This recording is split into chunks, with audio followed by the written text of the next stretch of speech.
Hello,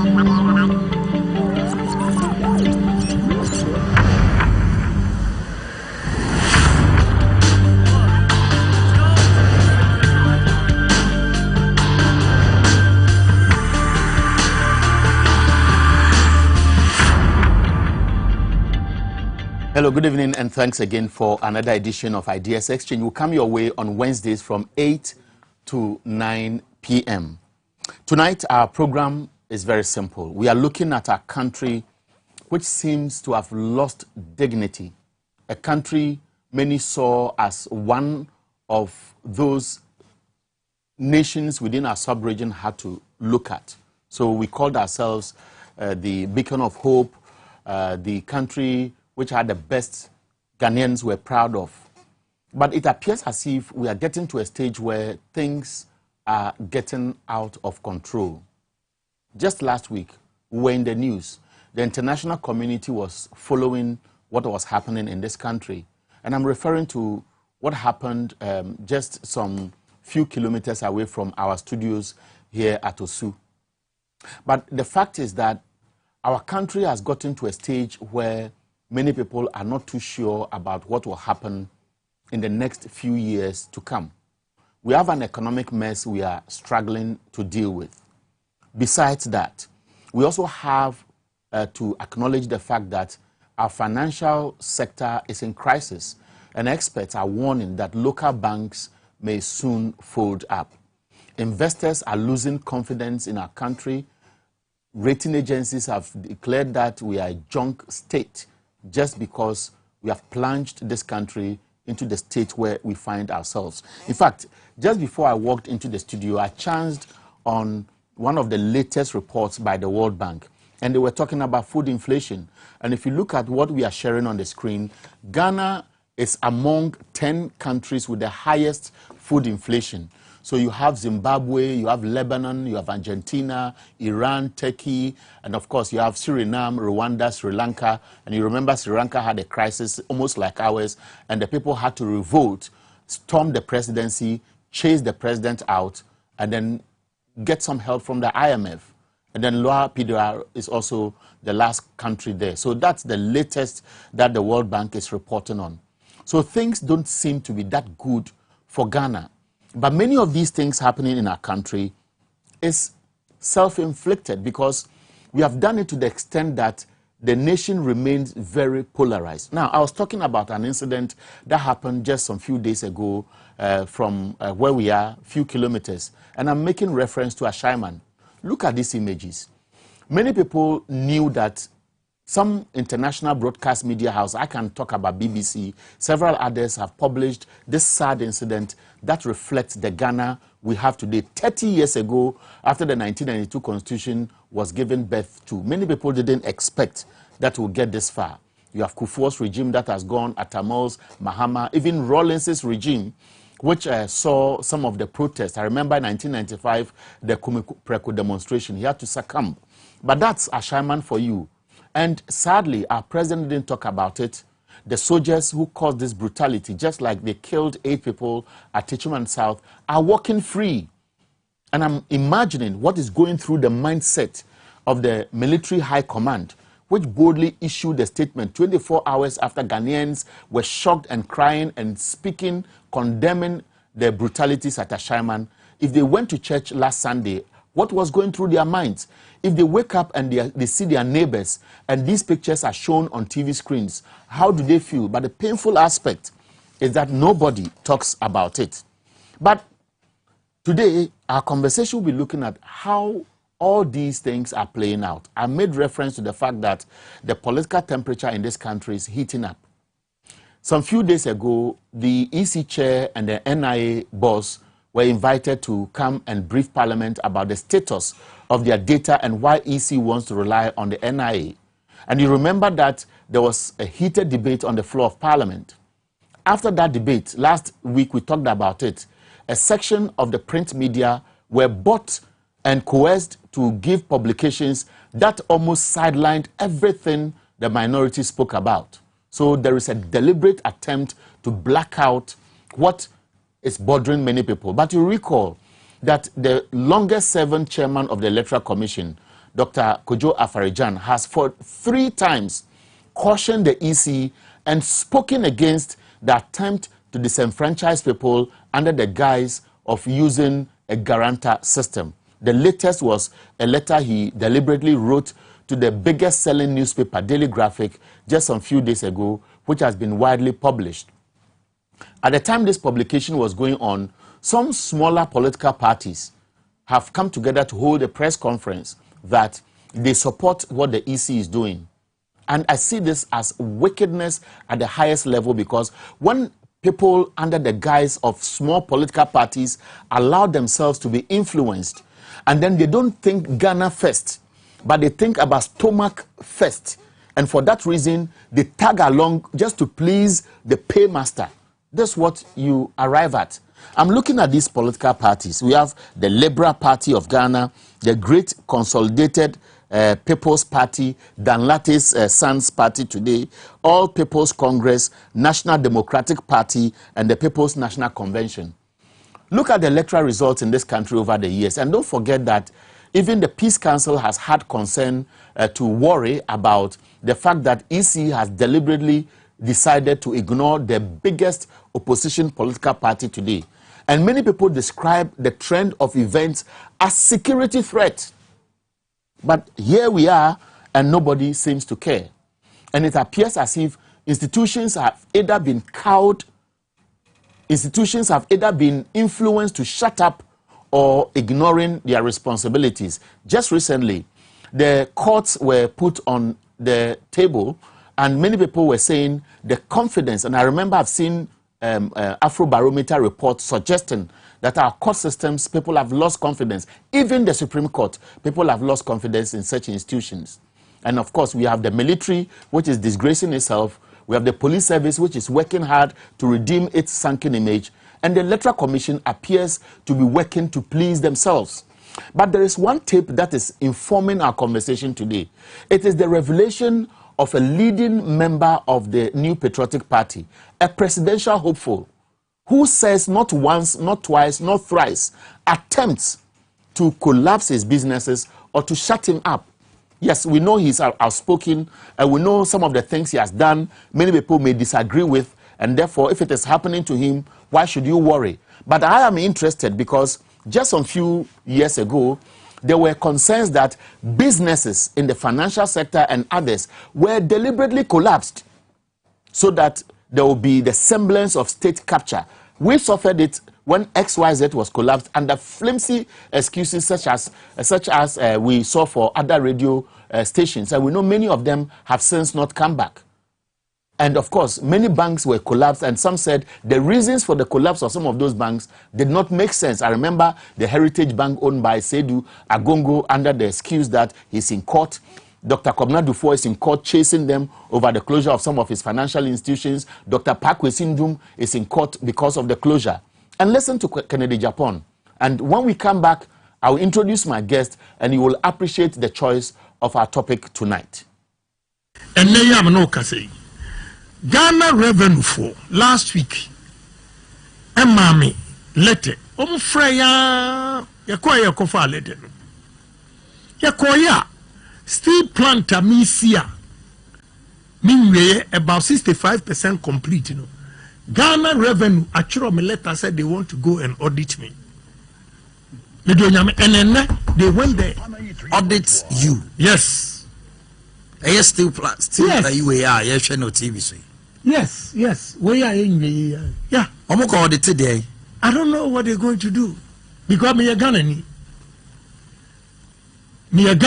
I'm a businessman. Omuntia sia kura se Ghanaian wo adwini sei. E bia dwuma emma ni nua Ghanaian ye bia. Enne 10 o'clock. Enipa miensa from Ghana Revenue Authority. E ko audit Kenya Japan. O ma ko onu mo ni ewu. What you say? Sir, ahoyan. Emma Ghana for businesses and koso. That is what I stand for. We have to promote Ghanaian businesses. We have to encourage Ghanaians to make money and expand their businesses. What you say? Mozantiabium, I will have some bioma a sea. A year Ashama asema esiye me ne committee chairman. That's right. Yeah, share a soldier phone paying for the minister. Then my wife kept calling. Wa fra na me excuse you na me ya another and guasem bi me say Ghana immigration akọ steel plant ho India for no a wo fixing machines wo makochi wo na Canada pompo a wo ye MPP empenfo yi bi mponi na ordinary Ghanaian, because a country where we only give priority to foreigners against our own citizens, that must change. Last week, because the one your friend say, "Omo nya letter say Ghana revenue say omo de omo komwe besi ho ahwe fish do ameton e dey." Oh yeah, and let me state it clearly. Me matra ehunahuna. They cannot, I repeat, they cannot use the system to intimidate me. Now it's so sad for me to make this statement. Here, Rollins Abreso, Nibia Juma, President Kufu Abreso, Nibia Juma, Atamos Abreso, Nibia Juma, Eya Mahama Abreso, Nibia Juma. I never went through any of this harassment. I'm sad. I have to tell you the truth. I have never gone through harassment and intimidation. Yes, it will sound a bit funny, but these are serious issues.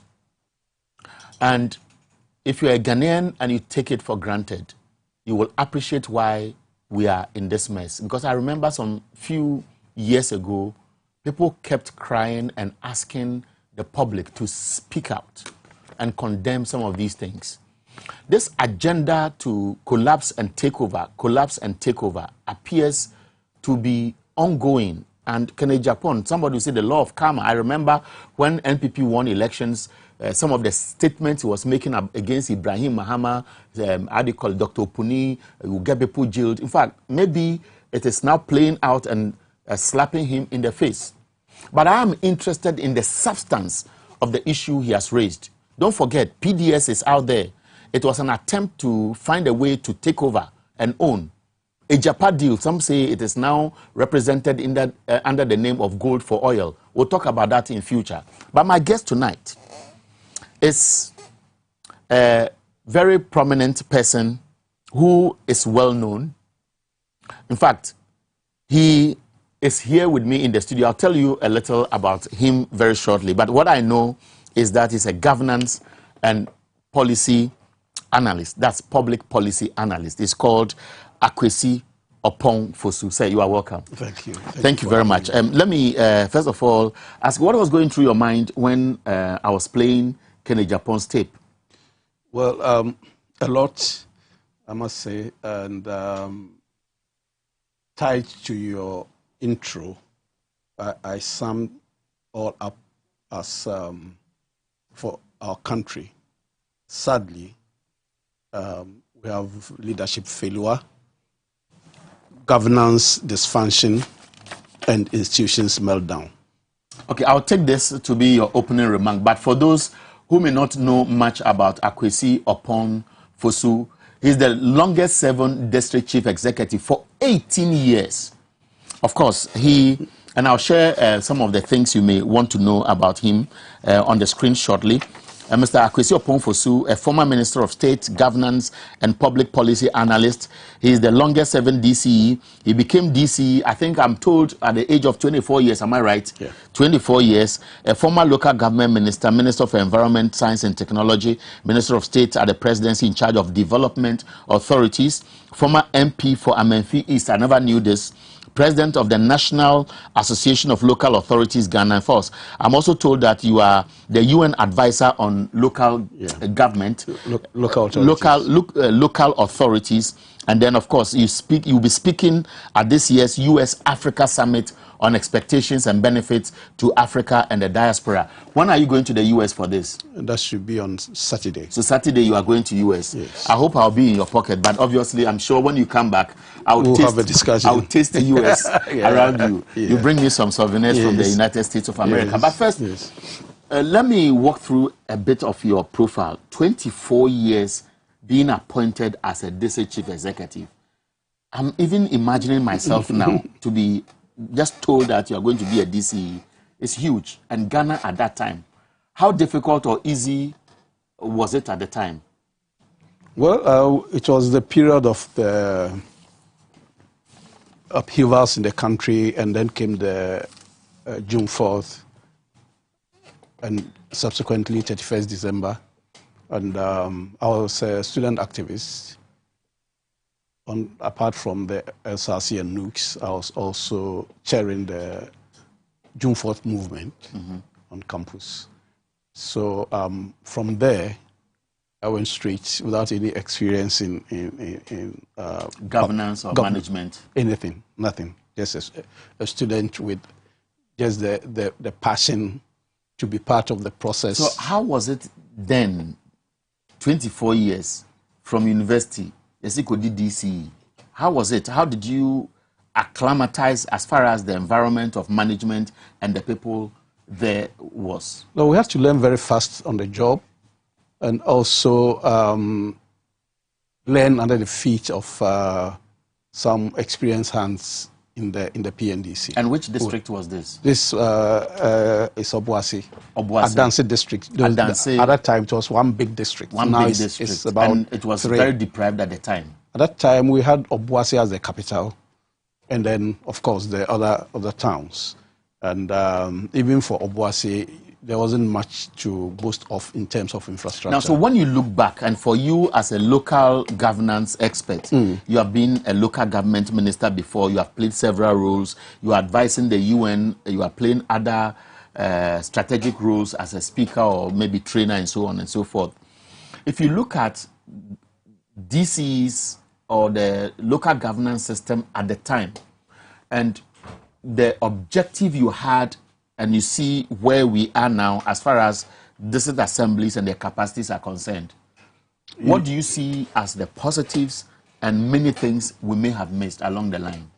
Yeah, at the time, there were councils when we were appointed, and essentially as outposts of central government. Of course, basic rates, revenues, market tolls here and there to run the offices. Then we came with the major push of having the assemblies, and of course introducing the revenue sharing between central government and local authorities. That is the common fund. We also put in place the framework for empowering the assemblies. For instance, as at now,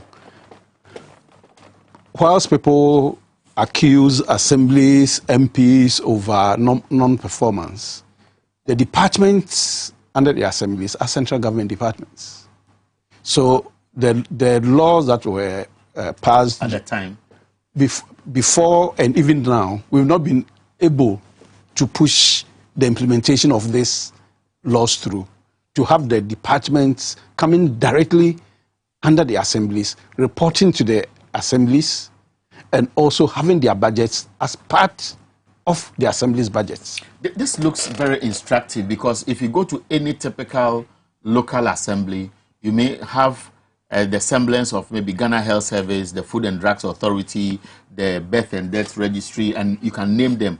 All these MDAs, which have their subsets at the assemblies, they don't take instructions or support from the assemblies today as we speak. That's what is happening, because you don't control their budgets. Their budgets are still part of the central government budgets. And we were working, before we left office, NDC left office in 2016, we were working towards having these departments, staff, being part of the assembly human resource capacity. And even now, apart from the common fund, which government has challenges in releasing to the assemblies, central government is now considering property rates Which we will come to. But before you speak to that, we know that concerns have been raised about the late release of the District Assembly Common Fund. That's one.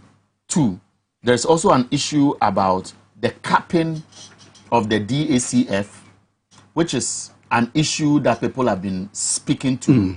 And three, the main concern has to do with the potential revenue resources or what assemblies can tap into. Government appears to be nosing in on those ones under the guise of, let me bring people to take property rates and let me give you a percentage. You wanted to speak to that, but I gave you the preamble so that I'll give you a... Yeah, exactly what when we designed our decentralization program that took into account central-local relations, some countries within the sub-region came to understudy what we were doing. And it's interesting to note that some of the countries are even doing 30% of revenue sharing. When we said at least 5%, and then we went to 7.5% at a point, even then we are not able to release, which is a statutory requirement. So we have challenges in our commitment to making the assemblies functional. If we are able to do that, it takes the heat from central government, because then the citizens will know that if there is a facility that we need and we are lacking, it's not the president. What is the stumbling block? It's the centralization of power. Centralization of power. People want to... Because if you look at the blueprint for the decentralization concept, many people would have thought that it is clear. Now, if it is the reason for which many assemblies appear deprived today, how can this be addressed holistically? Well, the framework, the policy, the legal, regulatory, and institutional framework, addresses all this. Addresses all these issues. So if we had gone ahead with the implementation, we won't be where we are. But it's just that central government tends to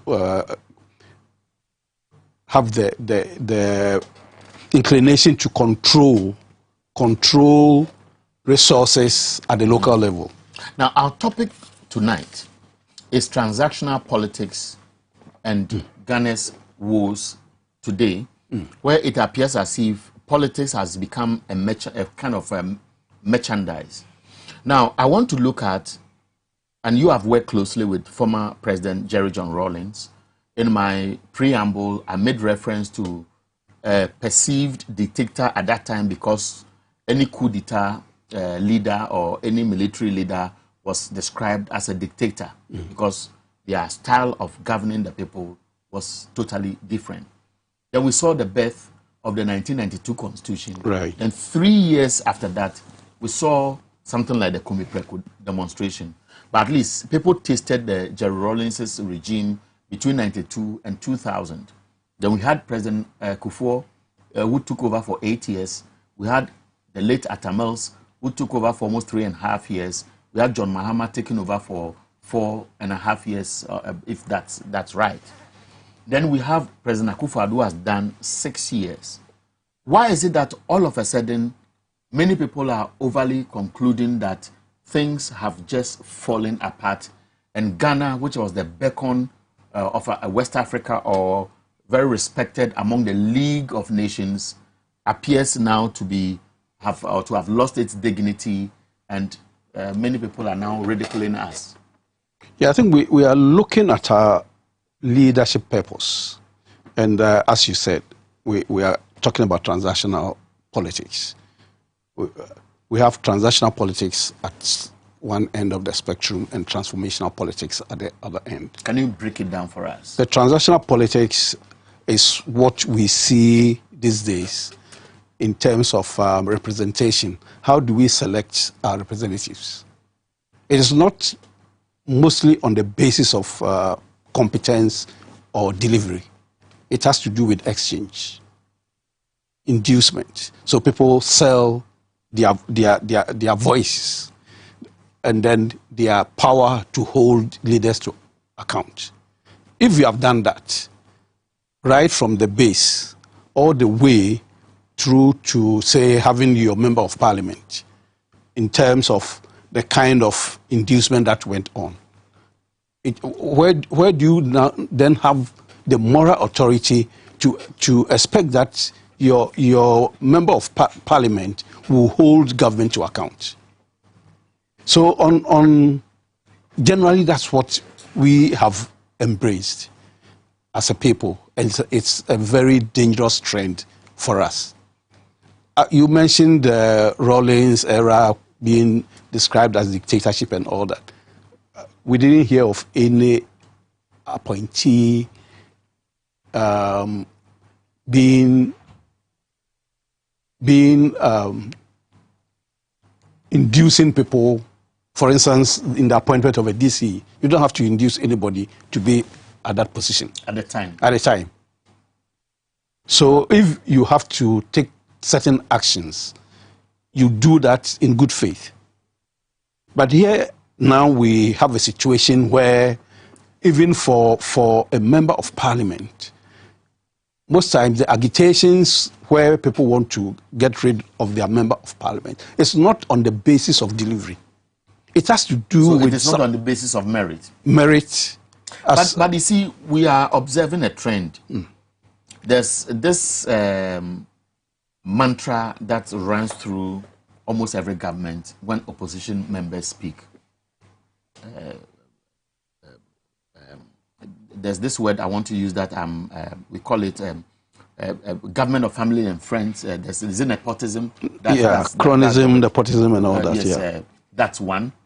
But you would notice that under previous regimes, things may have been done differently. But today, you have government which appears not to be listening to the clarion call of majority of the people. Would you blame this on purely the attitude or the persona involved, i.e. at the helm of affairs, or haven't come together as a group, or you blame this on our constitution, if you want to weigh this compared to what others have done under their regimes? No, it's not about a constitution. It is about the people and their values. It's the values that determine our purpose, leadership purpose. And the leadership purpose also drives our public policy. But if the leadership purpose is summed as the title of a book that a journalist, a British journalist did in, I think, Tanzania or somewhere in East Africa, Our Time to Chop. That's the title of the book, Our Time to Chop. If the mentality, the mindset, the national psyche is tuned towards that, and the expectation is that once you are the elected representative or you are holding a certain position, you are going to help yourself. So I have to take mine now before you go. And even if you go, I still need to depend on you. It's not the system that has to ensure that I get by, but you as the representative. But that is one. What prepares the psyche of any state? Because I can give you clear examples. You may look at the Western countries. You are going to the US possibly in 2 days' time to deliver a lecture. What makes them appear to be different and can speak truth to power even if it is demonstration? Because every now and then you get out there, you hear Ghanaians are angry, but they are not appearing to be bold enough to step out to send that strong signal to government. In other countries, people can decide to be on the street for 10 days, 11 days, 12 days. Iran recently, they had to suppress the people to be able to overcome the pressure that was mounting against that government.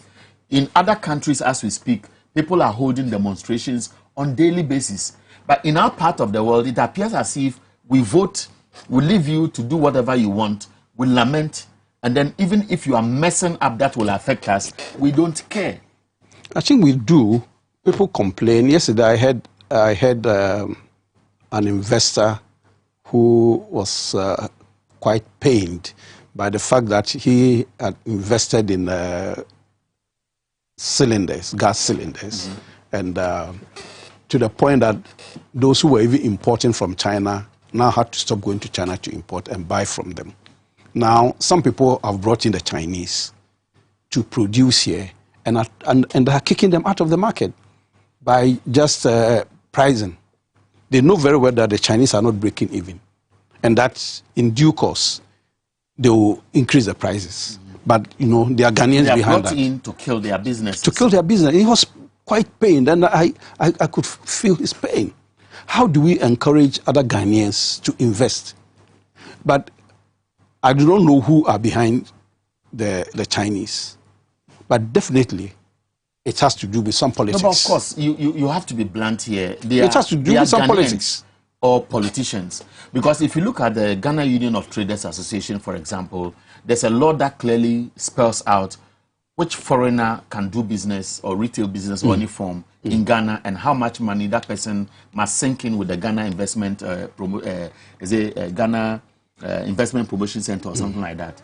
Now, there are Ghanaians who are fronting. Now, this ties in to the cry we heard Kenneth Japan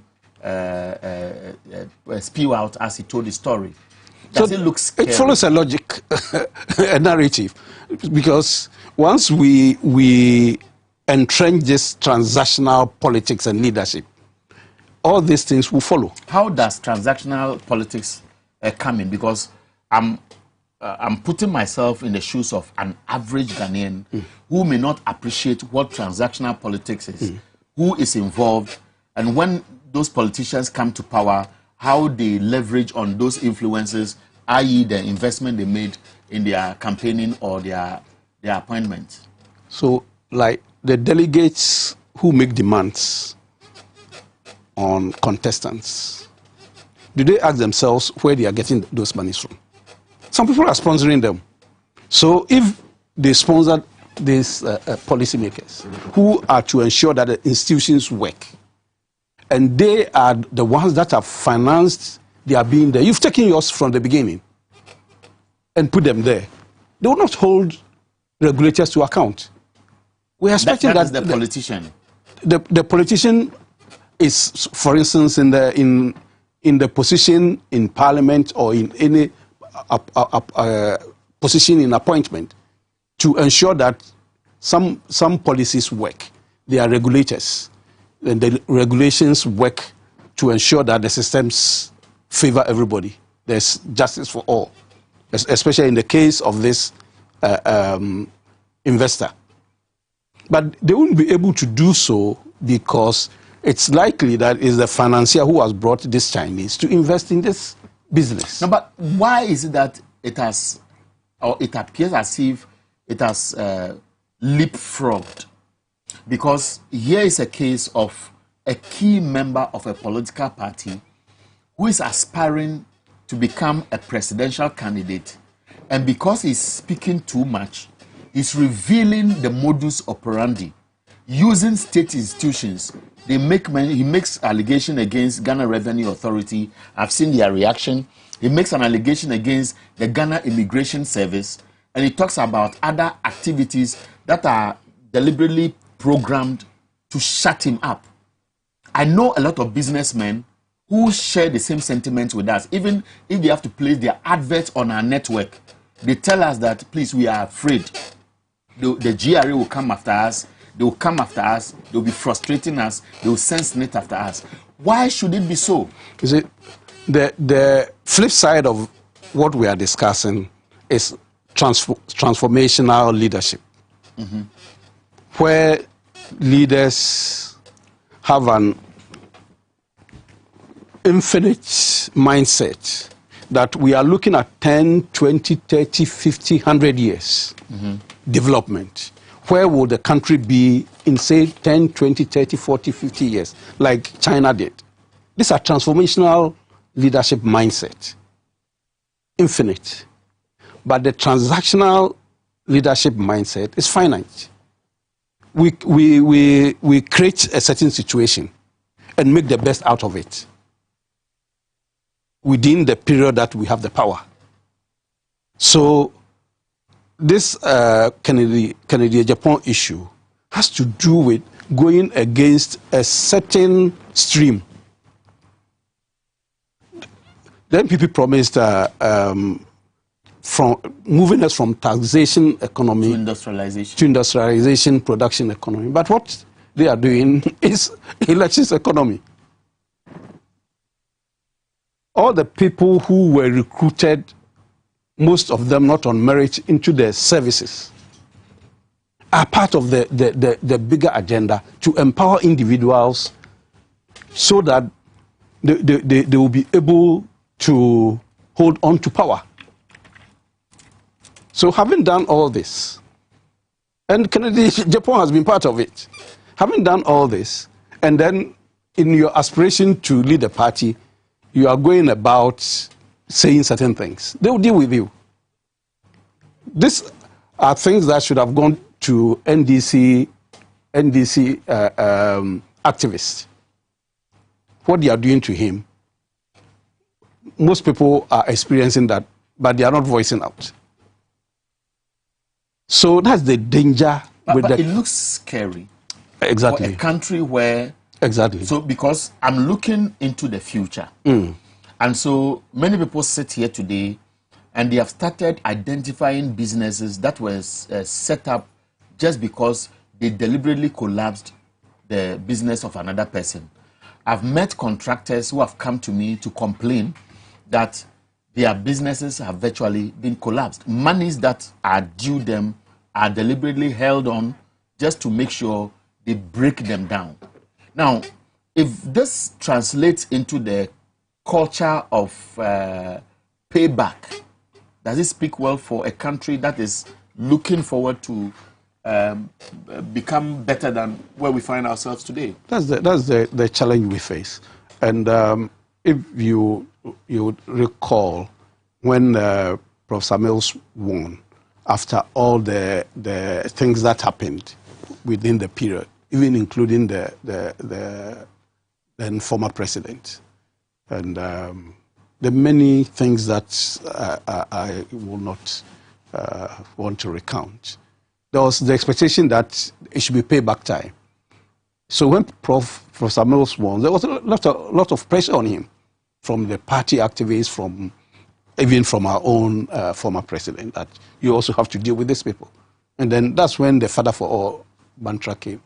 He said, let's sleep in those lights. There's another school of thought, and I've come across people, anytime I follow the NDC around, where people seem to be harboring this sentiment that you cannot look on when people deliberately steal resources from the state.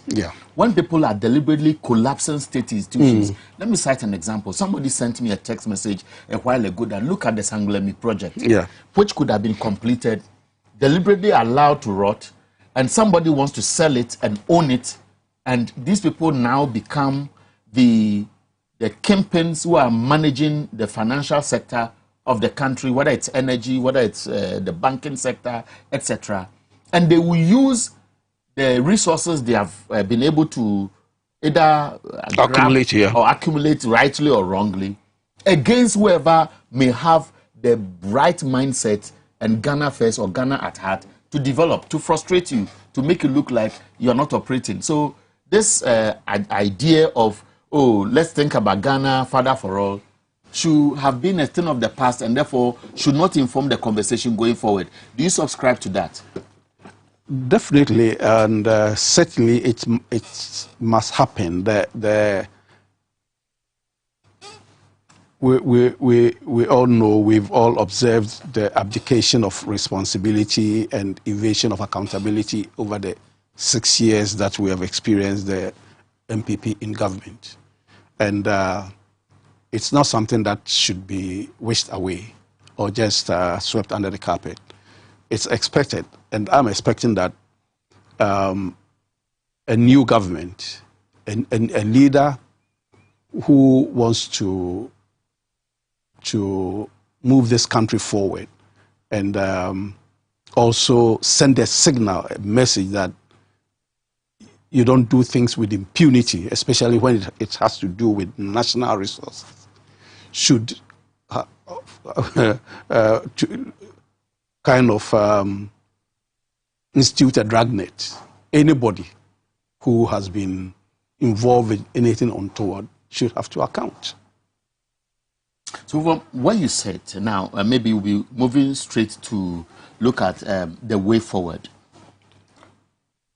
I sat back yesterday and I asked myself that if a minister of state decides to go and announce that toll booths are being closed, irrespective of how much revenue it will bring to the state, and then you have the Speaker of Parliament drawing his attention that what you did was illegal, and then you didn't get anybody deciding that you want to test the law by taking it to court. Maybe they may have anticipated what the outcome will be.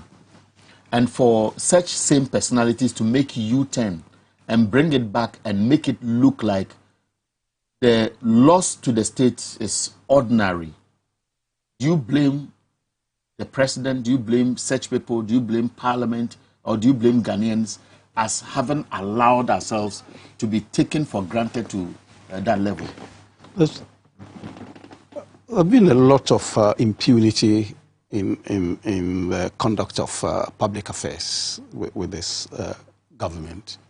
And here's an example. So many things happen, and government will not. That's where I say governance dysfunction, because previously, when we talk about governance, it's about what governments do. Mm-hmm. But now governance is not about what governments do. It's the management of the interests of various groupings, state and non-state institutions. Because within the state, there is the government and the institutions. And then the non-state actors, political parties, various private sector, civil society, all of business, them etc. have their spheres of influence, have power, have their interests. How this is mediated in a very open manner. At the end of the day, government has responsibility. You take the ultimate responsibility. But if you are not engaging any of these, you don't want to listen to anybody, and you do things even outside the law, then there's something wrong. How can this status quo be broken, assuming this government was going to be there for the next 5 years or 8 years? Well, it's up to citizens to hold government to account, and the institutions are there. The institutions are virtually being bought. They are sleeping. Look, yes. The Council of State, as we speak, has not made any comment about what happened at Ashaiman. No. The Ghana Bar Association, as we speak, has not made any comment about the brutalities that went on in Ashaiman. And you can move on to the Trade Union Congress. This is a body that should be seen as a force to reckon with, which will speak truth to power. The labor unions, I think I saw something from Federation of Labor condemning what happened. But the Trade Union Congress as an institution, quiet. And you can look at several other institutions. I saw something coming from the Christian Council of Ghana also speaking to it and condemning what happened. But the fact is that many of such institutions have been compromised either because the leadership the conscience of the leadership have been bought, or are pretending they don't care, or are political animals who have managed to find themselves there, even including Student Union. Yeah, that's the tragedy of our era. 40 years ago, 50 years ago? No, when we were student leaders during the Champon Akufo-Addo era, and then of course a part of the Liman administration, we had a nooks that was there more for the national interest. The student leadership was for the national interest. But these days, we have political party, student organizations that, by their actions, some of them are even more resourced than the nooks as a political party. And then, of course, the incumbent government would also want to control nukes. And it's all part of the transactions. Now, many Ghanaians have looked at the track records of the two major political parties, and there's no doubt that even polls are suggesting that the NDC's chances are higher. Right.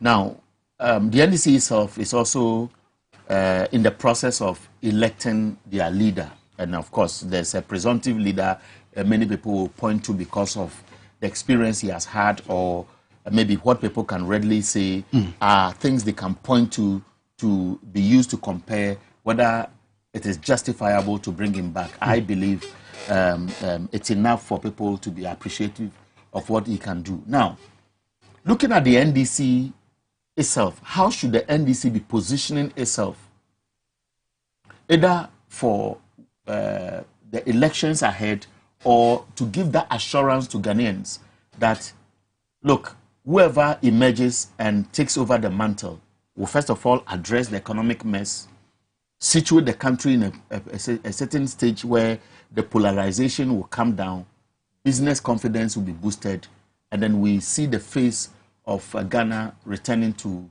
a reset level. Yes, you see, you mentioned the internal elections ahead of us. So far, we have 4 candidates, and I think Ghanaians want some assurance with all what is going on today. They want some assurance. They've had the opportunity to reflect on the NDC in office, say the first term, or Professor Mills, John Mahama, and now, and they make the comparison. So if we are to move forward and give Ghanaians that assurance, who is the best within the 4 contestants? Everybody has an opportunity, a chance. That's a democratic right.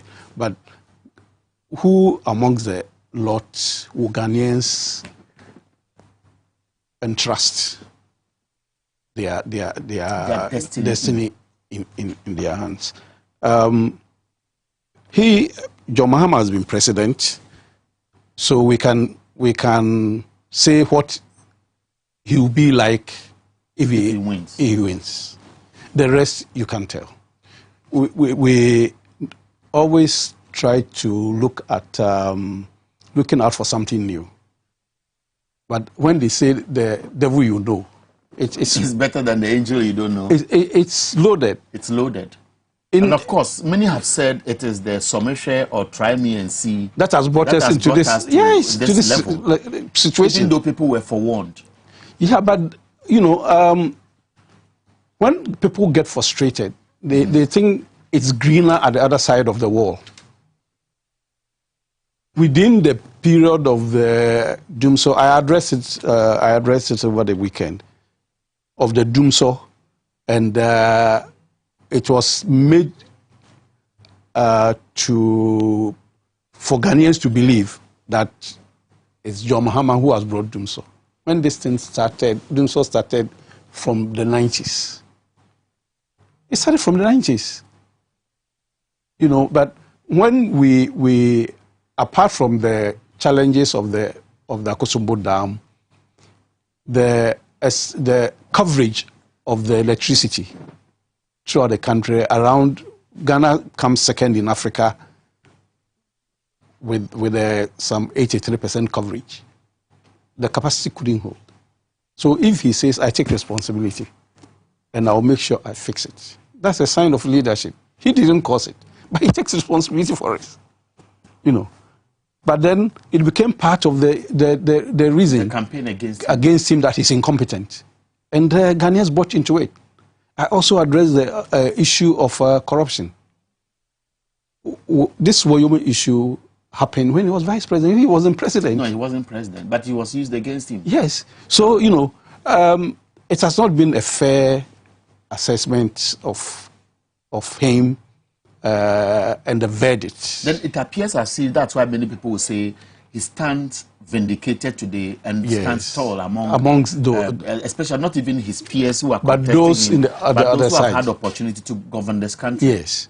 So it's a very interesting development that we are observing. Okay, so my guest in the studio is Kwesi Opong-Fosu, a governance and public policy analyst. He's been a local government before, the longest serving DC, 18 years as DC, 7 different districts.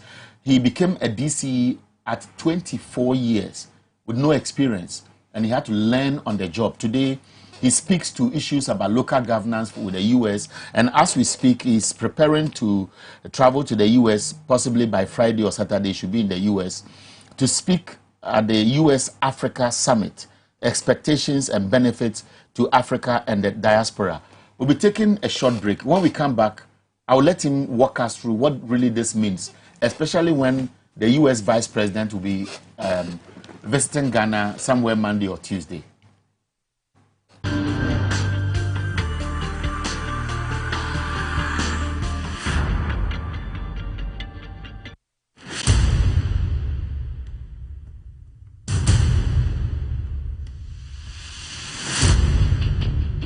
The average human body mass should have at least 60% water for optimal performance in any physical or mental exercise.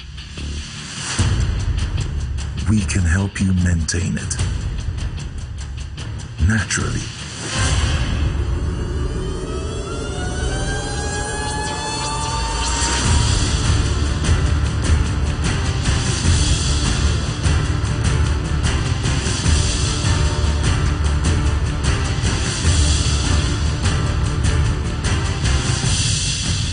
Natural mineral water. Simply natural.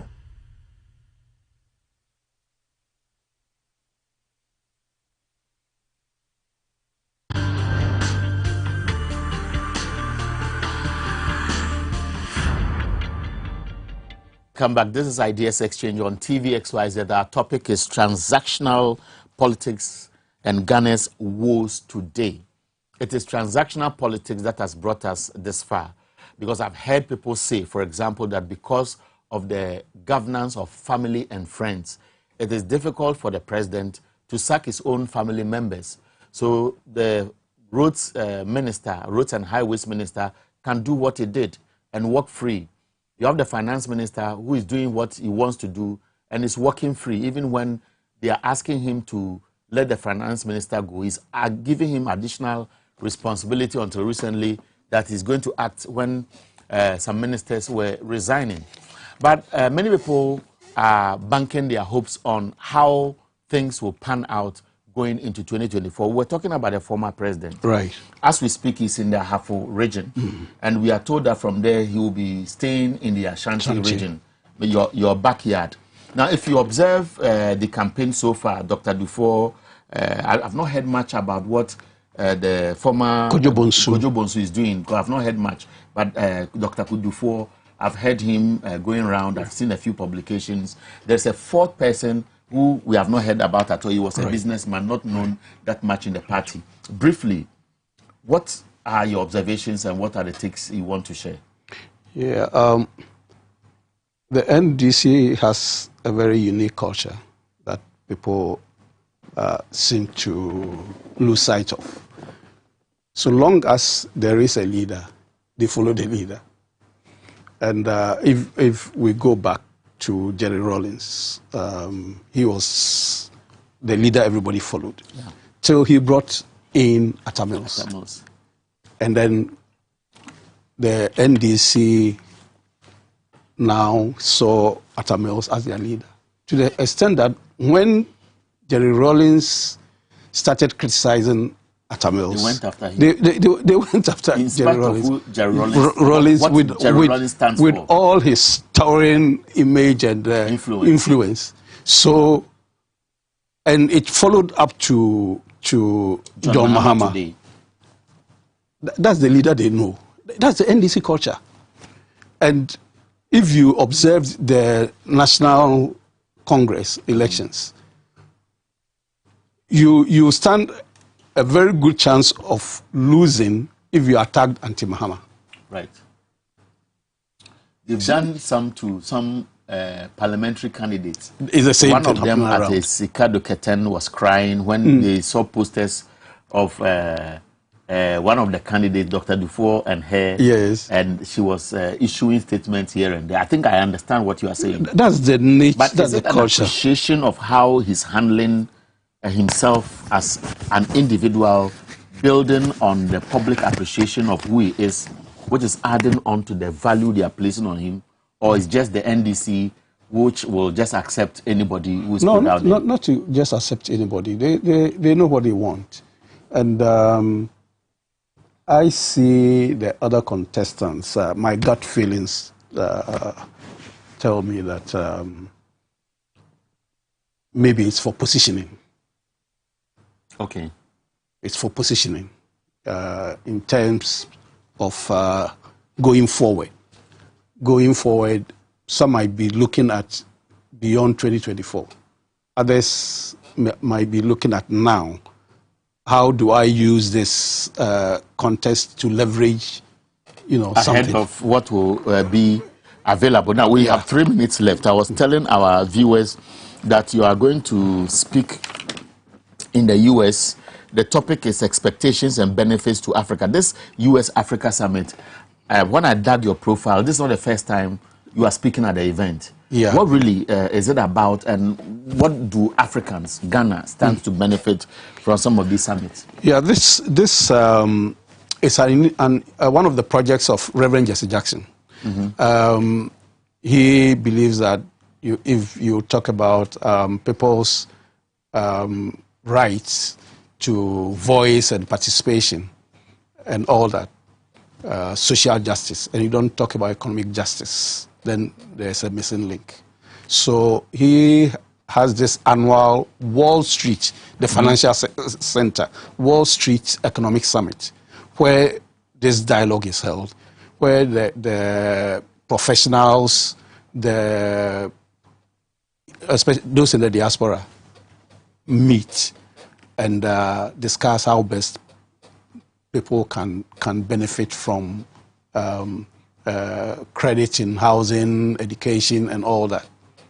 So that's a forum for dialogue on economic justice. Now he extended it to link that with Africa, which is the Diaspora Africa Summit on economic growth and development in Africa. So this one has taken the theme from the recent U.S. Africa Leaders Summit, where the U.S. president met with the Africa leaders, and the president, then Biden, pledged some support to Africa in terms of infrastructure, telecommunication, road transport, health, infrastructure, and all that, a $55 billion budget.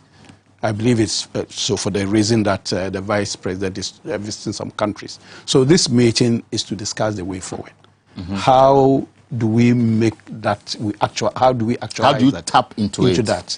Because over the years, we don't seem to be ready for anything. AGOA came, and we don't know where we are now. Most of these initiatives are rather initiatives from the West. West. What is Africa's own model? How ready are we? How prepared are we? What are we presenting? So that's going to inform your presentation. Yes, that's what I'm going to. Well, it looks quite interesting. I see Mr. Oliver Kamanzi, who is the president and CEO of Africa Global Chamber of Commerce. Akwesi Opon Ofosu, Honorable former Minister of State, Ghana, Governance and Public Policy Analyst, the Republic of Ghana. And of course, you are going to raise our flag high there. And then Miss Efe Ukala, founder, Impact Hair. I don't know what it's about. And Dr. Jibril Diallo, President and CEO, African Renaissance and Diaspora Network. And Mr. Muduwanzi Baloyi, USA Country Head, Brand, South Africa. Yeah.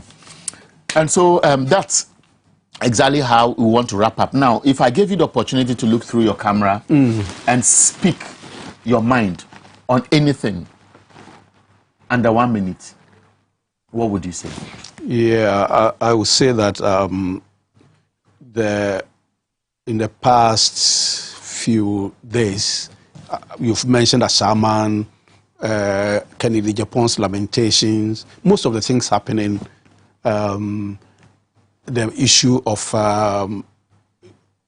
passports not being accepted as an ID, a credible ID. It looks very funny. So many things are happening. So we are telling the world that we ourselves do not have any confidence in our passports that we carry around, that we travel around with.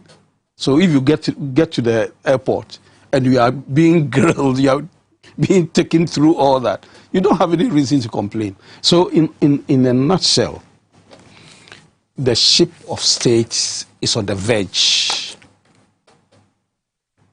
of sinking. We are on the verge. And what I see is the captain and the crew more interested in protecting their cabins. When the ship of state is sinking, it doesn't make sense. With a few months ahead of Nana Akufo-Addo, our president, he should do everything that he can to stabilize the situation and calm nerves of Ghanaians, because we want to have a smooth transition. He has served his term. The country has honored him with this privilege of serving for 2 terms. He should not do anything that would disrupt this transition. Okay, thank you very much. Unfortunately, I would have wished to continue this conversation with Akwesi Oponfosu, governance and public policy analyst. Many of you know him. He is a politician, but he doesn't come across as a politician. There are very fine ones like that where you hardly hear them on platforms making a lot of noise, but they are strategists who work behind the scenes, full of good wishes for this country. Some time ago, I remember very well that before the 2020 elections, there were rumors that he was going to be the likely running mate for John Dramani Mahama. That didn't happen. I won't even give him the space to speak to the issue. But that's how we end tonight's program. My name is Eric Ahianyo. I believe that tomorrow, between 1 and 2 p.m., there will be a repeat of this program on TVXYZ. Of course, those of you who followed us on Facebook, YouTube, etc., we are grateful. Next week, there will be another interesting topic. Good night.